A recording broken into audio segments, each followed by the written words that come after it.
21 septembre 2009. Lecture de l'œuvre majeure d'Adolf von Harnack, Mission et expansion du christianisme dans les 3 premiers siècles, aux éditions Serre. Lecture passionnante et terrifiante à la fois.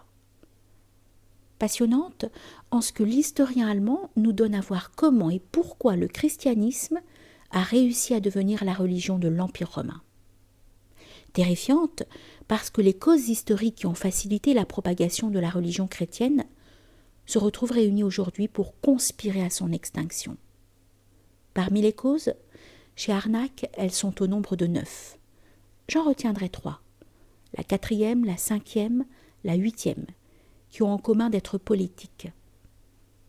La 4e cause, selon Harnack, résulte du développement de la philosophie dans l'orbis romanus, et de ce que celle-ci a généré ou du moins renforcé la conviction pratique et théorique de l'unité foncière du genre humain, des droits de l'homme et de ses obligations.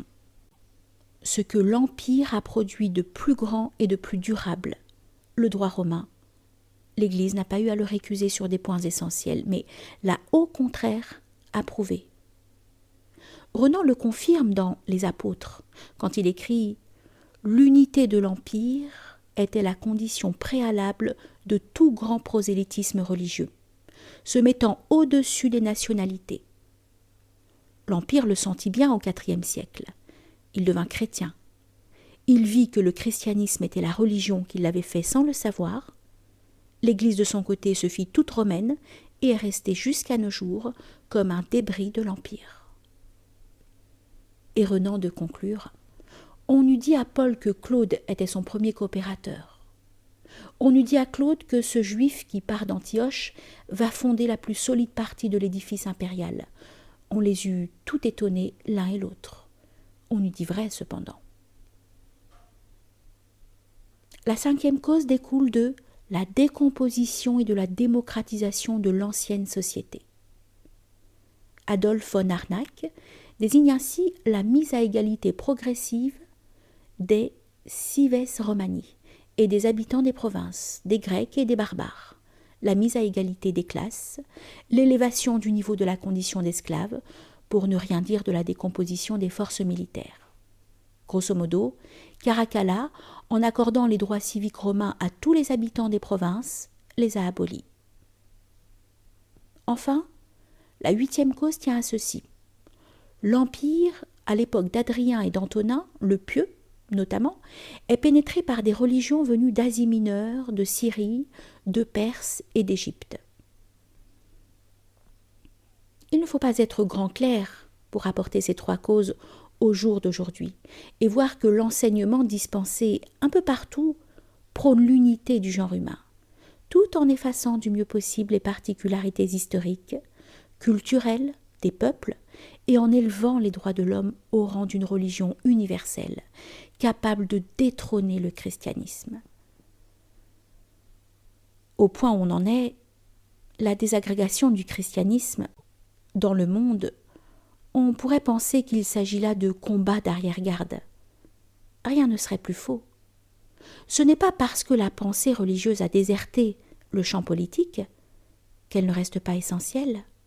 Mieux, depuis l'effondrement des idéologies qui se sont partagées l'esprit des hommes au XXe siècle et qui ont conduit au massacre que l'on sait, je veux parler ici du national-socialisme et national-communisme, un grand vide s'est fait qu'une certaine prospérité s'est donnée à tâche de combler.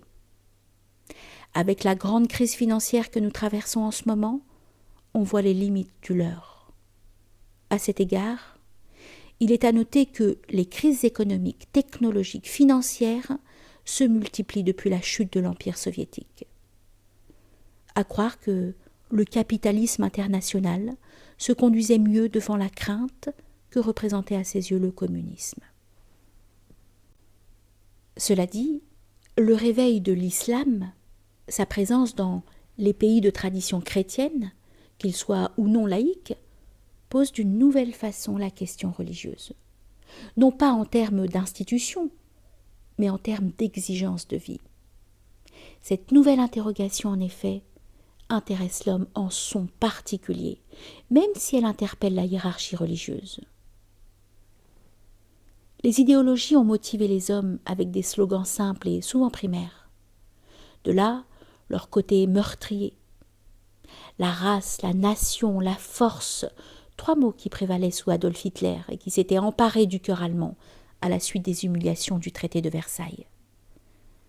Le parti, la règle, la cellule.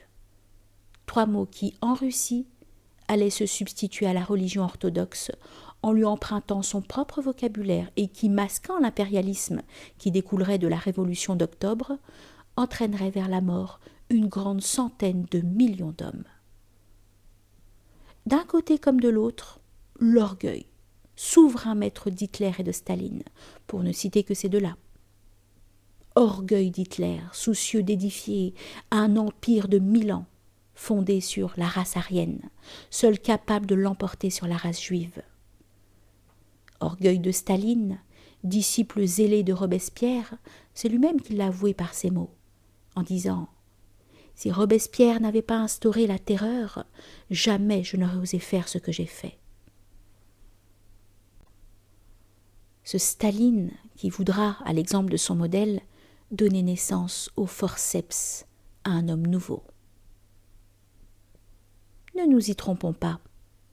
Derrière les slogans, les drapeaux, les défilés, il y a les morts.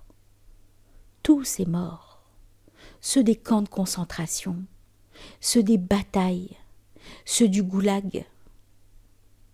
Sait-on assez qu'en Union soviétique, lorsqu'un homme disparaissait, désigné sur une liste par un Staline devenu fou, arrêté par une police politique qui n'eut d'équivalent que la Gestapo, les voisins demandaient à voix basse à l'épouse. Est-ce qu'Ivan Ivanovitch est mort à la guerre ou comme tous les autres? Ce « comme tous les autres » me glace les sangs chaque fois que je pense à cette terrible interrogation. Et derrière tous ces morts, ne nous y trompons pas, il y a une récurrente question religieuse, et chez Hitler et chez Staline. Éradiquer la race juive, comme le préconisa la solution finale lors de la conférence de Wannsee, c'était remonter aux sources du monothéisme et détruire un peuple de prophètes qui, de fulgurance en fulgurance, mettrait le feu aux âmes et qui, de proche en proche, nourrirait la pensée chrétienne, puis la musulmane, selon les 3 temps de la prophétie. Assécher une source, n'est-ce pas assécher le fleuve tout entier? À ce propos me revient un souvenir. Cela se passait à Fès. Nous participions à un colloque. Je me trouvais aux côtés de Moulay Ahmed Alaoui, alors ministre d'État. Le débat roulait sur le monothéisme. Soudain, le ministre interpelle André Chouraki, homme illustre pour avoir traduit la Torah, les évangiles et le Coran, et pour préconiser une alliance des 3 religions. Le voici qui s'avance vers nous, en s'appuyant lourdement sur sa canne. Puis il nous tint ce langage. Je viens d'un petit peuple qui reçut la révélation divine. Ce petit peuple jugea que cela était bon. Il entreprit de traduire en grec les textes sacrés et de les diffuser sur le pourtour de la Méditerranée. Il vit que cela était bon. Sur cette lancée, ces textes sacrés furent traduits en arabe pour que les tribus d'Arabie puissent en profiter. Ainsi se développa le monothéisme. Ayant dit, André Chouraki alla se rasseoir. Un peu sottement, je fis alors un commentaire à l'oreille de mon voisin. En 2 minutes, nous avons perdu. Vous le prophète, moi Jésus. Rien de plus inexact que mon propos. Il était évident, et Arnac le montre à l'envi, que la propagation du christianisme n'a été possible dans le monde hellénistique que par la diffusion de la pensée juive dans les principales villes des rives méditerranées, tout comme la préparation au monothéisme des esprits arabes, jusque-là dévoués au polythéisme, s'est faite d'oasis en oasis, à la fois par les communautés juives, puis par les communautés chrétiennes. Le petit peuple dont parlait à Fès André Chouraqui, nous devons admettre avec gratitude que nous lui devons la révélation du Dieu unique, et que Moïse, seul d'entre tous les hommes, eut le privilège de s'entretenir avec lui. Cela posé, si nous ne percevons pas que l'antisémitisme hitlérien nourrissait une haine viscérale du religieux, alors c'est à désespérer de tout. Même remarque au sujet de Staline. Les persécutions auxquelles se livrèrent les communistes à l'encontre des popes, les destructions d'églises qui s'ensuivirent, l'interdiction d'entrer au Parti communiste soviétique si l'on avait été baptisé, constituent autant de preuves que la guerre livrée en Union soviétique à l'orthodoxie trahissait un souci majeur. Faire du communisme une nouvelle religion et de l'homme communiste un homme nouveau. Je note en passant qu'il est tout de même singulier que le parti ait décidé que n'entrerait pas en son sein quiconque aurait été baptisé. A contrario, cela ne revient-il pas à considérer le baptême orthodoxe comme un sacrement d'une telle importance qu'il en devient indélébile ? Il est vrai que Staline avait été au séminaire.